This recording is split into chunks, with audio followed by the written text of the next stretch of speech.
स्वागत है आप सभी का हमारे कार्यक्रम देश विदेश में। पेंग चीन के वाइल्ड लाइफ पार्क के पास बाघ ने एक महिला को मार दिया, जबकि दूसरी महिला जख्मी हो गई। ये दोनों महिला आपस में ही पहले उलझ गई थी। एक महिला गाड़ी से बाहर उतरी और वह कार की दूसरी तरफ अगली सीट पर जा रही थी। इसी दौरान बाघ आया और महिला को दबोच ले गया। यह हादसा शनिवार को बॉर्डलिंग वाइल्ड लाइफ वर्ल्ड के पास हुआ। यहीं पर महिला आपसी कलह के बाद कार से नीचे उतरी थी। जब बाघ ने इस महिला को दबोचा तो एक महिला उसे बचाने के लिए दौड़ी। ऐसे में बाघ ने उस महिला पर हमला कर दिया। इस महिला को बाघ ने मार दिया। पहली महिला इसमें जख्मी हुई है। दोनों महिलाएं कार में एक पुरुष के साथ थी। इनके साथ एक छोटा बच्चा भी था। अथॉरिटी ने पार्क को फिलहाल बंद करने का निर्देश दिया है। पार्क के पास अपनी गाड़ी से जाने की इजाजत है। हालांकि इस खुले स्पेस में जानवर भी घूमते रहते हैं। गाड़ी में विजिटर्स यहां से गुजरते वक्त बेहद सतर्क रहते हैं। वे गाड़ी से बाहर नहीं निकलते हैं। स्टाफ महिला को मदद करने पहुंच गए थे। जख्मी महिला को हॉस्पिटल में भर्ती किया गया है। पार्क को बंद करने की वजह भारी बारिश बताई गई है। इससे पहले भी इस पार्क में बाघों ने हमला किया था। अगस्त में एक सिक्योरिटी गार्ड पर बाघ ने हमला किया था और उसकी मौत हो गई थी। उत्तरी बगदादी के एक नाके पे एक अज्ञात हमलावर ने विस्फोटों से लदा ट्रक पे हमला कर दिया। अधिकारियों ने बताया कि इस हमले में 14 लोगों की मौत हो गई है। खालिस शहर के प्रवेश स्थल पर हुए इस विस्फोट में लोग जख्मी हो गए। इलाके के 36 स्थानीय अधिकारी हसन अल ममरी और दियाला प्रांत के स्वास्थ्य विभाग के प्रवक्ता फरीस अल अजावी ने ये जानकारी दी। इस हमले की तत्काल जिम्मेदारी किसी ने नहीं ली है, लेकिन इस्लामिक स्टेट के जिहादी समूह इराक में आत्मघाती हमले करते रहते हैं। एक दिन पहले ही बगदाद के कदीमिया में आत्मघाती हमला हुआ था, जिसकी जिम्मेदारी IS ने ली थी।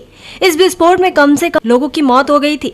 साल 15 में पश्चिमी और उत्तर बगदाद के बड़े इलाके में 2014 IS ने कब्जा कर लिया था, लेकिन अब इसकी बलों ने यहां अपनी पकड़ बना ली है और मौसूल पर कब्जा करने के लिए युद्ध का मैदान तैयार कर रही है। मौसूल देश का ऐसा अकेला शहर बचा है जहां अब भी IS का कब्जा है। अब जिहादी इसका बदला नागरिकों पर हमला करके ले रहे हैं। विशेषज्ञों ने चेतावनी दी है कि जिहादियों की जमीन पर पकड़ कमजोर हो रही है। ऐसे में इस किस्म के और हमले हो सकते हैं।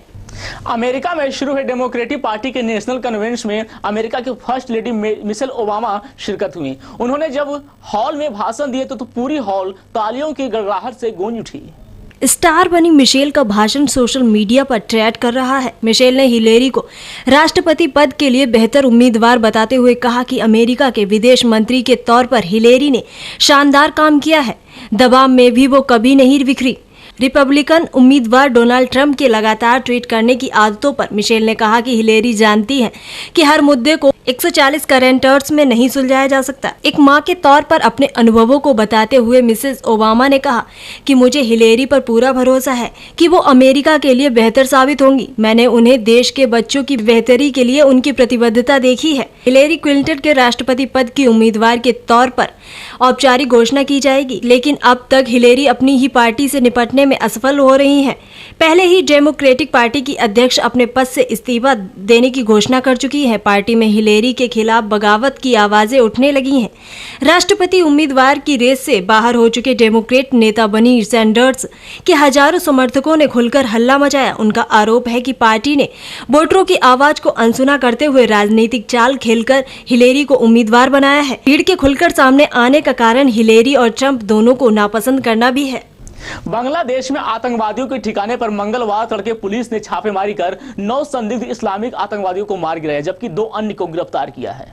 विशेष पुलिस इकाइयों ने कल्याणपुरी इलाके की जहेज इमारत में सुबह 5:51 1 घंटे तक छापेमारी की। ढाका ट्रिब्यून ने एक पुलिस अधिकारी के हवाले से कहा कि पड़ोस में करीब आधी रात को एक अभियान के दौरान आतंकवादियों ने पुलिस पर हमला किया। इन आतंकवादियों के जमात उल मुजाहिदीन बांग्लादेश के सदस्य होने का संदेह है। ढाका के संयुक्त पुलिस कमिश्नर शेख मारफ हसन ने कहा, सभी 9 आतंकवादी प्रतीत होते हैं।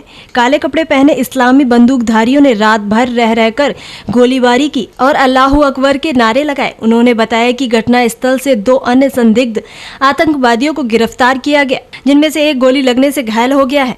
बांग्लादेश में हाल में ही इस्लामी आतंकवादियों ने कई घातक हमले किए हैं। 26 जुलाई आखिर क्यों है खास, जानने की इच्छा आपको भी होगी, लेकिन बने रहिए हमारे साथ, बताएंगे आपको ब्रेक के बाद।